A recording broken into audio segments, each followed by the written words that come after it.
Thank you so much for joining Dental Marketing Theory, a podcast by Gary Bird. In today's episode, Gary sits down with Dr. Tarek Aly. Dr. Tarek shares his take on what KPIs matter when trying to grow a successful dental group and how he has applied them to his own DSOs. As always, please make sure to like, subscribe, share, and leave a comment, as all of those things really help to get the word out about dental marketing theory. Hope you enjoy today's show.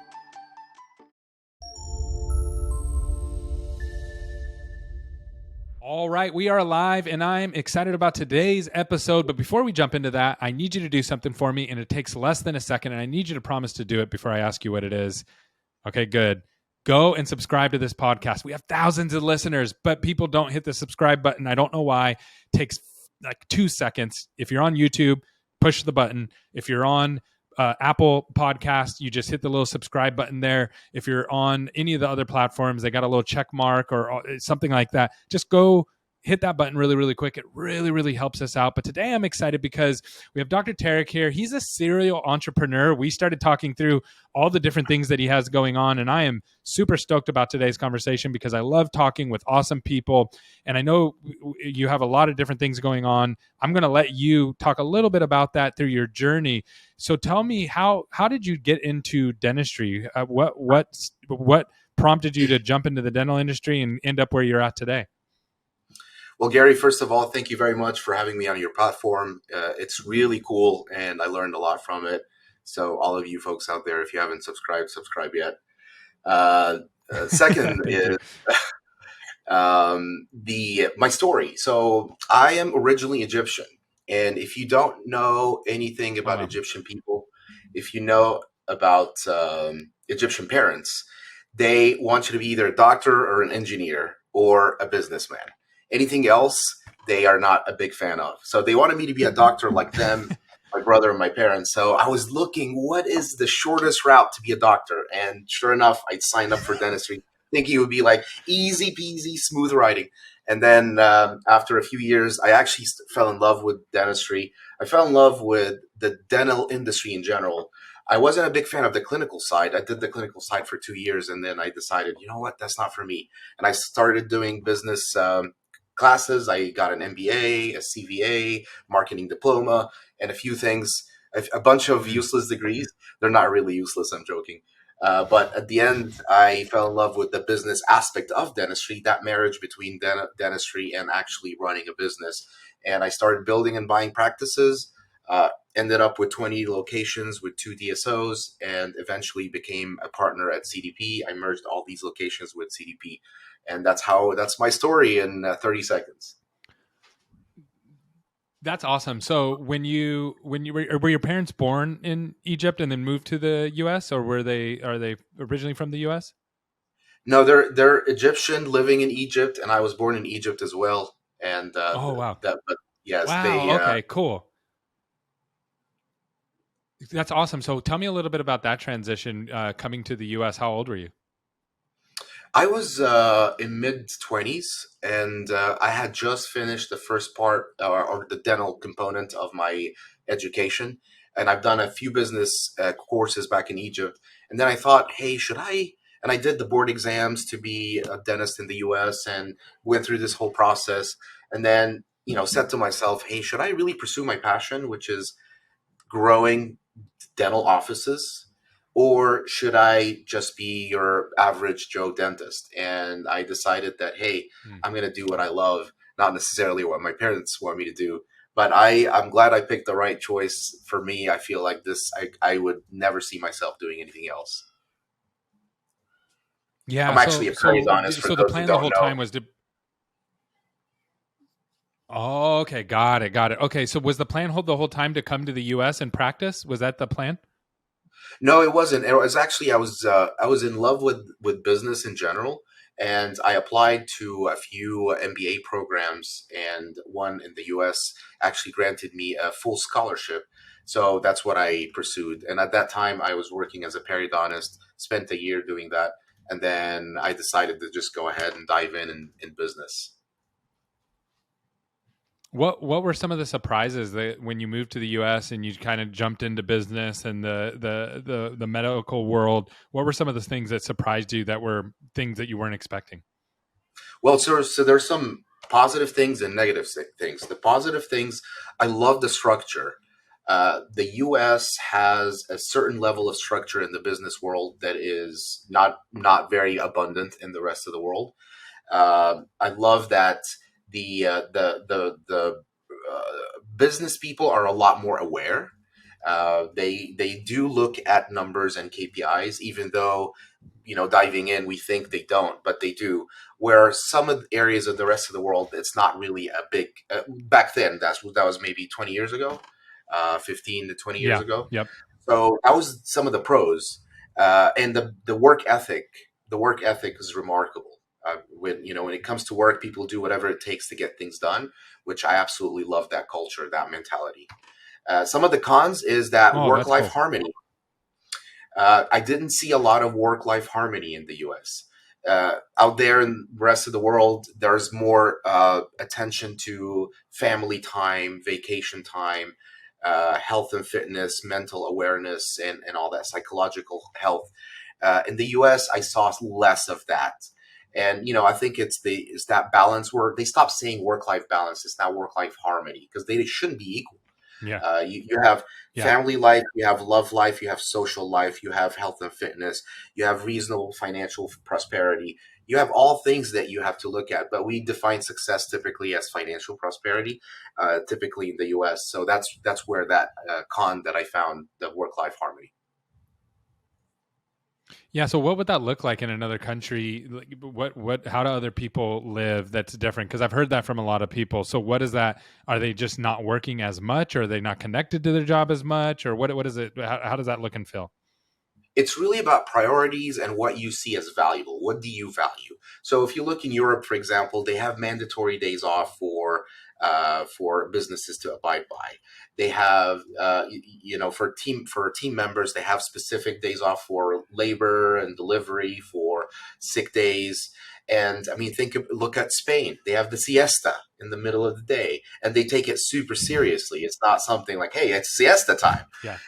I'm not necessarily saying Yeah. this is something good or bad, but the culture itself is more oriented towards a holistic life approach versus, hey, let me just get that, cram in that spreadsheet or see 5 extra patients. So that Yeah. work life harmony I've seen a lot more abundant. That's awesome. So now when you started your practice, how did you just know that you were going to build a DSO and all those kind of things, or did you just jump in and start a practice? How did that happen? Yeah, from day one, after I decided to get into the business world and study it deeply, that was my intention. I really wanted to scale. I wanted to build a system that I can take to 2, 3, 4, 5 locations. Now, I didn't expect to be a partner at 72 locations. And at that time, I wasn't planning for it, but I knew that I wanted to scale. I wanted to create systems and processes that make me work less and be more impactful. I wanted to have the best quality of care possible to the maximum number of people possible with the highest revenue possible, and scale that to have the least amount of involvement on my end as possible. Wow. So do you feel that most dentists start there or no? I feel like if you made me guess, I would say most dentists start and it's like, hey, I'm just going to open up a practice. Do you feel that most dentists start with that mindset, or do they start more with like the mindset that you have? What in my experience, I've noticed that dentists are technicians, they're tacticians. They're used to Mm-hmm. step by step procedures. We go to school and they tell you, here's how you can do a filling. You do this first, you do this first. So they systemize your life to think in a linear fashion, in a technician fashion. And you approach life the same way. Ask a lot of fresh grads, hey, can you read a P&L? They won't know. Hey, what are the latest marketing tactics? They won't know. Hey, how do you motivate team members? They won't know. So most dentists start by survival mode. Hey, how can I make the best filling so the patients don't complain? And then how can I have a team member? Because they're used to at school, they don't have assistants. Or like, whoa, I have to deal with assistants now. They have lunch breaks, they have needs, they want raises, they want this. So all this combined puts them in a survival mode. They don't think about the future much. They think about how can I keep that fort as best as possible. Yeah, and then you, as you grow and you learn, some people really enjoy the business side more. I've met a lot of dentists that say, "Hey, I love dentistry, but I love the business side even more, and I want to try to help more people." And I think that's a really cool transition. And it's really just about being self-aware and what you want to do and what part of the business you want to focus on. And you have that luxury when you own your own business. So that's amazing. Absolutely. Now, tell me about the process. So you built up your organization to 20 locations. You have you're successful, and then you merged with CDP. Tell me a little bit about that transition and how that felt. Yeah, so there are basically two DSOs. One was 12 locations, pediatric dentistry and orthodontics, and the other one is 8 locations, general dentistry and orthodontics. And I've known Emmett for years, and we were in the speaking scene in the DSO world, and we would talk about, hey, we're in the same state. How can we hold hands? And you know how that works in dental conferences. Every few months, you meet similar people, and then you talk about same things. And then I would go back to Emmett and say, hey, man, let's do something together. We're in the same market. We see similar patients. We have the same philosophy. Look, yeah, that sounds like a great idea. And then 3 months later, we keep the same talk. And then one day he called and said, you know what? I'm tired of you always asking me about synergies and how do we get things better. Let's do it. And then he said, come on to Denton and let's talk. And that's what happened. We discussed how this would work. And with our friend Dovell Tucker, he had 16 locations in Texas. So all three of us dental groups came together in one room, and we decided to merge, which is basically equity swap, which is everybody puts their equity in one pot to become one big company. And that's what happened. And since then, we tripled the value. We've grown so much. We've learned so much. Wow. And we've added a lot of offices. We've partnered with amazing entrepreneurs. We've increased revenue. We've enhanced patient care. So it was great. It was one of the best decisions I've done. Yeah, so that sounds like an amazing experience. Do you feel like your experience is common? It's in the dental world, fortunately, we are in an amazing industry where there is high degree of awareness about patient care. There's high degree of awareness on business. There's high degree of it's not. We always when I go to these conferences, we always bash the dental industry, but it's yes, I understand there are some limitations and it's still primitive, but we live in an amazing industry. Everyone's willing to help. I bet you anything you call anyone, say, hey, can I shadow your team to learn about revenue cycle management? They'll say, hop on board, come on in. And that's what I did. Yep. I did that with at least 3 different DSOs, and they let me in their kitchen to see their cookbook, their how they cook their stuff. And so we do have an amazing industry where there is high degree of awareness about growth and scaling. Now, can it be better? Absolutely. But yes, we do live in a good, prosperous industry. What do you think some of the mistakes are that people make when their DSOs are growing a little bit too fast? That is a common problem. We sometimes we get distracted by shiny things, like, hey, let me buy that extra office or two. Let me ramp up this project and see what it does. And if you don't have your eye on the ball and you have your KPIs all lined up, you're looking at them frequently, you're using this data to do a feedback mechanism and influence your processes and systems, then what commonly happens is you either over invest in some of your central support, which you become top heavy. Yeah. It happens. Or the complete opposite, which you don't invest in any of it at all and just keep adding growth or locations, and you end up with very poor central support, which is the most common that I see. So what KPIs are you looking at on a daily basis to ensure that doesn't happen to you? Oh man, what is life but a bunch of KPIs, right? You've asked the KPI guy. I love KPIs. I have so many presentations about KPIs out there. Basically, there's three major components. There's the strategic KPIs, there's the operational KPIs, and there's the financial KPIs, which is the pillars of a healthy business. Strategically speaking, where are you going? What's your target markets? What are your patient care milestones? How big is your group? How many locations you want to go? What the specialty served? What are the specialties served? How many team members hired? Your target revenue, your EBITDA, your dividends, your equity, your net worth. All these are strategic KPIs. And then you move on to the operational KPIs where you want to track your trend of new patients. You want to track the working hours. You want to track the total patient seen. You want to track the average care per visit or production per visit or however you want to call it, average care per day. Your RCM metrics, the collections percentage, adjustments percentage, DSO, which is days of sales outstanding, and aging. Your care by specialty, care by hour, which is production by specialty. So these are all like amazing KPIs, but what, in your experience, do most people just have access to these right away, or are these kind of hard to pull for some dentists? They are definitely hard to pull, especially in our industry. We are plagued with poor practice management softwares because they evolved to just it's patchwork for years and years. So they're not geared to actually give you a lot of this data. You can start small. Remember, you don't have to be great to start, but you have to start to be great.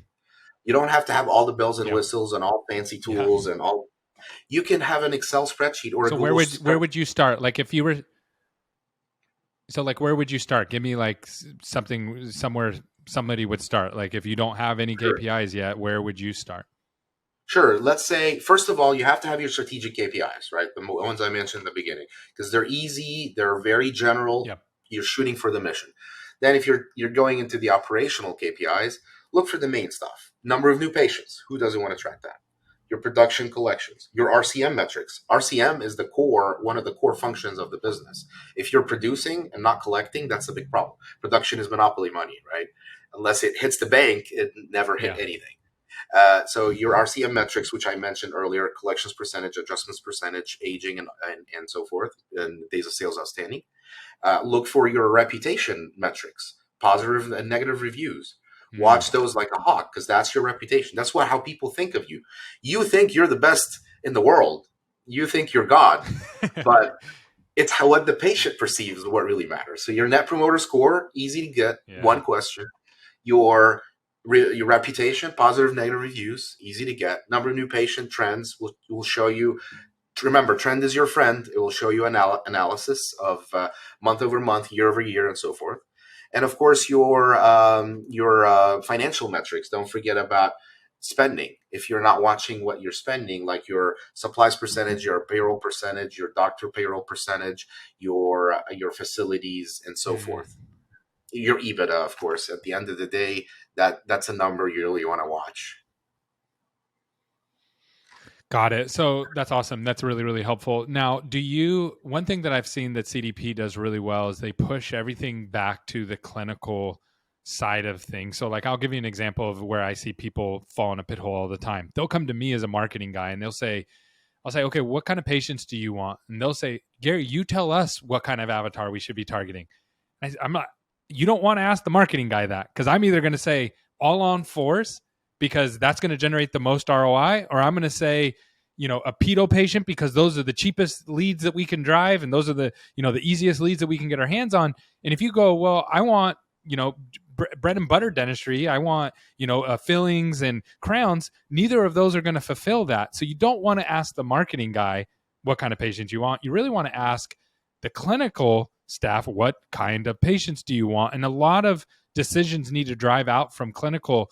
How do you see that getting twisted around sometimes and people getting in the wrong position where maybe the wrong people are leading some of these dental organizations or dental practices when it really should be the clinical side of things? What are your thoughts on that? Absolutely. This is a very important topic. if we don't have a very clear understanding on who our target market is, then you make grave decisions. So number one is, as a DSO, our client is the provider that is providing the best, ultimate, optimal dental care for the patient, right? So we serve the clinician.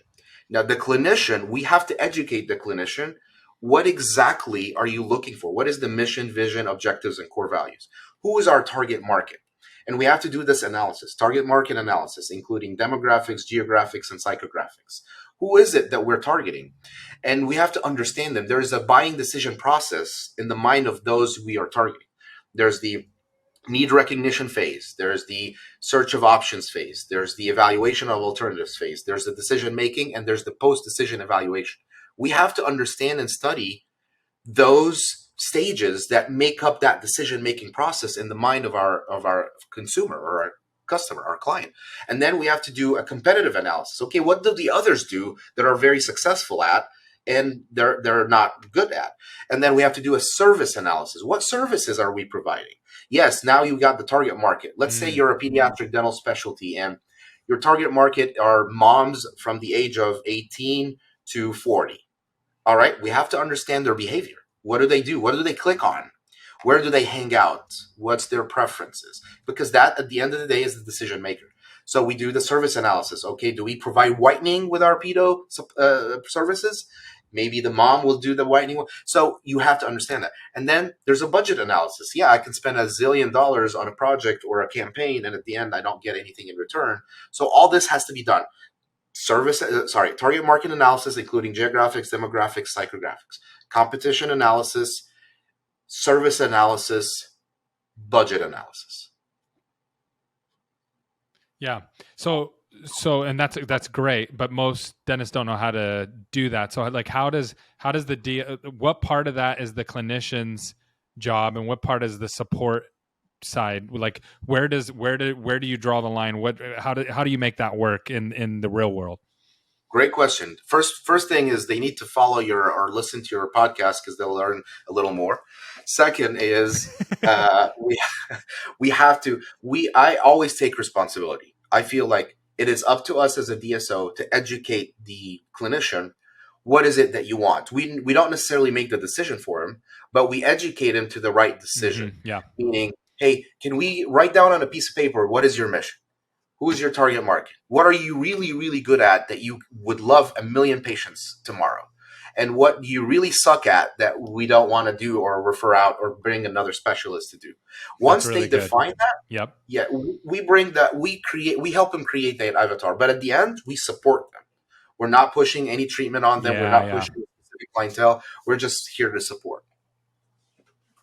That's amazing. Yeah. And that's so important. And there's definitely a learning curve and you have to work through that. I mean, just as an example and again, I'm only the marketing guy, but I look through things through a very narrow lens, but even just from a dentist saying, I want X kind of patient, patients may not search that way. Patients may be searching. I'll give you an example. I hear dentists a lot of times, they'll say, I want cosmetic patients, but patients don't go online and say cosmetic dentistry.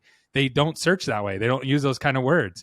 A dentist might say, I want a lot of prophies, coming through because then I'm going to get more opportunities from the hygiene department. Patients don't search for that, right? And so there's this disconnect or language barrier, if you will, and someone has to bridge that. And I think that's the missing part that people miss out on a lot of times, that they don't understand that that's where the DSOs are actually providing a lot of support, is they're not just providing the infrastructure, but they're also acting as middlemen to get the thoughts from the dentist and get to the public so that they can do what they're amazing at. And then when you add on top of it amazing dentists like yourselves who have amazing business minds, then you really see magic happen. And I think that's really, really cool. And you did a great job breaking that down. Now, I want to talk a little bit about culture. So how do you maintain culture as you have rapid growth? Because I've personally, we 5x'd our company in a very short amount of time, and it was extremely painful. And we lost clients because of it. We lost team members because of it. And it was the first time that I've ever grown like that. I had no idea what I was doing as a leader, let alone what, everybody else on the team. And it was a new experience, and I had to learn the hard way. And now I have a different perspective of things. What are some of the things that you see people make mistakes as they grow really fast? What a great question. Culture is one of the toughest things to scale, actually. There have been books written about this. But the first thing that you really want to do before even scaling is whenever you are deciding what are your core values, you have to really believe them. Because what I've seen happen is people go to these conferences or a symposium or a webinar and jot down what the other company put as core values. And they're like, oh yeah, I believe in that. Do you? Do you? So start with that. If you talk about integrity, that means doing the right thing when no one's looking. Are you? When you talk about showing up on time, when you talk about leadership mentality with head first, you're the first one in there. Are you? So let's go deep down inside and say, what is truly my core values that I'm good at? And what is the things I would like to be good at, but I'm not yet, that I need to work on? I had this issue. I didn't show up on time in meetings, and that set the tone. People started not showing up on time. And I started to think, hey, what can I do to be better at this? This is something that I wish I had, not necessarily a value that I have. So first of all, put down your core values, believe in them, and then it will show in your actions. Second, that's the first thing. Second is, once you have this list done, you want to focus, you want to turn your company to actually work on these things. So you want this to be the source of how your systems are. For example, if you talk about patient first, okay, did we train every team member to leave everything they have and look in the patient in the eyes and say, hello, Mrs. Smith, thank you we've been expecting you. Here, have a seat, and we'll get back with you in a second. Or whatever it is, core values you put in there, make sure your systems are actually ingrained in it. So if you say patients come first in your core values and your phone rings for 5 to 6 rings without no one answering, that's the bad example. So number one, list the core values and believe in them. Number two, build your systems around those core values to actually deliver the message, not just a plaque on the wall. Number three, communicate. If patients don't know you exist, they don't know you exist. So you send them a marketing message for the awareness phase of the IDA model because you want them to be aware that you exist, right? Same thing with the team members. If you have a core value that you're not communicating, it doesn't exist. It exists only in your head and you think you have it. So number one, come up with those core values, build them, create them, and believe in them. Number two, build your systems around those core values to deliver to the organization. Number three, communicate. Like one thing we do is every morning we have one of our pillars. We have a 30-minute or a 15-minute meeting every morning with every department with their team members to talk about what are the pillars. What integrity or conflict resolution or patient first mentality or whatever it is. We just say an example. Hey, what happened in the last month that so communicate. And then as you scale, it's going to be very hard to actually take that with you to the next level. Remember, when you were 1 or 2 or 3 locations, you actually saw everybody in the office almost every day. Yeah. And then after that, it starts becoming digital. Yeah, so I want to talk to you a little bit about that. So there's a couple components that I've seen that are interesting. So we have 80 team members in our company, but we're 100% remote, and we were remote before remote was cool, right? So before COVID. So you have some of that in the DSO world now, where there's some remote things going on, and remote team members and remote support and people working all over the world. So you have that element, which is hard to build a culture around that. Then you have the DSO itself, which is usually a building somewhere that people go to. Maybe there's a call center, maybe there's, IT or whatever. And that's a culture in itself. And then you have the offices that actually deal with patients that are walking through every single day. And that's a culture. And so you'll see where you have like amazing DSO culture and maybe a dumpster fire at one of the offices culture, right? Like, and you have all of these things that are totally different. They're not aligned, right? And understandably so. It's really hard. How do you bring that into like the real world and get that all lining up? Yeah, man, you've touched on really important points. It is definitely very hard, and it starts with the keyword here that you mentioned that was actually my 2022 keyword is alignment. How do you actually get alignment? And it's a feature in great leaders. How do you align? Because if you think about it, as a leader, all you do all day is alignment. You're aligning the front end person. Like in your world, you're probably aligning the sales team with the actual content creator team, with the lead generator team. You're all you're doing every day is alignment. So it's the same thing. You're spending all your day in alignment. Hey, how does the RCM team in the background that are actually working on collecting the money communicating with the front team that actually may not care a lot about collecting the money, right? So Yep. that is alignment. Is okay, should we incorporate it in their bonus system? Should we mention it every single day? Should they have meetings regular every day? And the answer is all of the above. Focus on alignment and you should have a closed gap. What's one of the hardest things about alignment when you have the DSO versus the local offices? It's consistency. So what happens typically is if you put a system in place, the hardest part of this being of implementing the system is it being implemented systematically, consistently. So consistency is key. So make sure whenever you build a system that it will work in the next year and it will work in the next 5 years. And as you scale, you can refine it. So yes, consistency is the key word. So like walk me through like how you're doing it. Are you literally going to the offices and then rolling them up to the DSOs, or do you have team members that are doing that, and just do you have checks and balances just to make sure that things are being done on a consistent basis? How does that look? So every checklist or every process, think of it as a stop sign, or let's say not a stop sign, a speed sign. So let's say it says 75, and most people never drive 75. To them, the speed sign is just a suggestion. It's there because the government wants to spend money on speed signs. That's the mentality. If you don't have audits, then it never happens. If you don't have that cop on the side of the road, no one's going to drive 70. So step one is have a system that is that solves this specific issue. Number two is have an auditing process for that system. Communicate, monitor. And then the third component, KPIs. So even if your system failed at some point, the only way you will be able to tell is because one metric fell outside of the norm.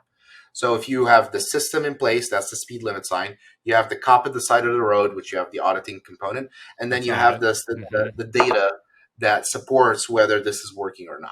How fast you're going. Yeah, that's how fast you're going. Yeah, I love that. How often are you auditing? Do you audit every system at a different pace? Are you building that into the system, or is it just a regular audit that you just like I've heard the Golden Gate Bridge, they paint it, and by the time they're done painting it, they just restart and go back and paint it again, right? Like, because it's so long. I don't know if that's true or not, but is that basically what you're doing? Is just like, we're going to go through and audit everything, and then we're going to go back and audit it all again because it's time to do it again? So auditing is actually built in the system. So for example, let's say patient charts. Okay, every day there is a team member that stays behind that actually audits the charts in a few components to make sure that we are compliant with all the regulatory bodies. And then that audit is actually being audited by the regional manager. They look and see, was the patient's chart audited? So it's actually built in the system. So someone stays behind extra 30 minutes to go through that process. It's a part of the process. And yes, since they are auditing something that they may be a part of, because they are one of the assistants that actually worked on these patients, someone else has to come in and audit. So that doesn't necessarily have to be a seasonal thing. It can be built in the system where it's daily, weekly, monthly, or whatever the frequency. Got it. Perfect. That's really helpful. And then I'm actually going to use that. I'm going to build that into some things that we're doing. So what does it mean to you to build a culture first mentality? What does that actually mean for dental groups? It means that you actually walk the walk and you walk the talk. If you are, it goes back to the integrity piece. Are you trying to train others on something that you are lacking? So first, you have to have the core values integrated in your company first, and then you communicate that to the team, and then you have the KPIs to support that it's been there. Culture first means that if you and I, Gary, are going to start a DSO together, we're going to sit down in the beginning, whiteboarding this and saying, hey, what values do we have? What do we really want? What can you contribute that I cannot? What can I contribute that you cannot? What are we going to live by? Because believe it or not, partnership could be tougher than marriages. You can easily get out of a marriage, but you could be it's going to be completely hard to get out of a partnership. So if you don't have those culture first mentality and the alignment on the core values before you even start the business, guess what? 5 years down the road, 10 offices down the road, you're going to have a big gap. If you're not culture first, what kind of relationship would you have? What are other options besides culture first relationships? Transactional. So, and you see that everywhere. You see that, hey, team members are here just for a paycheck. Hey, they came in and said that we were never trained. Hey, we didn't know we had that piece of software. We didn't know we had that piece of equipment. There's just dysfunction after dysfunction after dysfunction. But if we have that North Star culture first mentality, typically the keyword again, alignment happens. Yep, 100%. Okay, so now what is something that I didn't cover that I should have covered with you? I think you've covered the bunch. This is great. I love this podcast. A lot of great learning experiences. That's awesome. I love this stuff. I love and especially with somebody like yourself, again, you have the business side, you have the dental, the clinical side, you have a totally different perspective on like what America is and the way that you just look at the way things are set up from a good and a negative and all that. I really, really enjoyed talking with you today. I've listened to you talk all the time. So, but it was really a joy just to put it out there and get it recorded today. If someone wanted to get a hold of you and just chat with you or learn more about you, what's the best way to do that? Tarek at cdp.dental is my email. Feel free to email me. And if I'm a little bit late in emailing back, please forgive me. I am about a week behind, but I'll eventually get back to you. That's awesome. That's so good to know. Well, thank you so much for coming on today. I really appreciate it. Thank you so much, Gary. Have a fabulous rest of your day.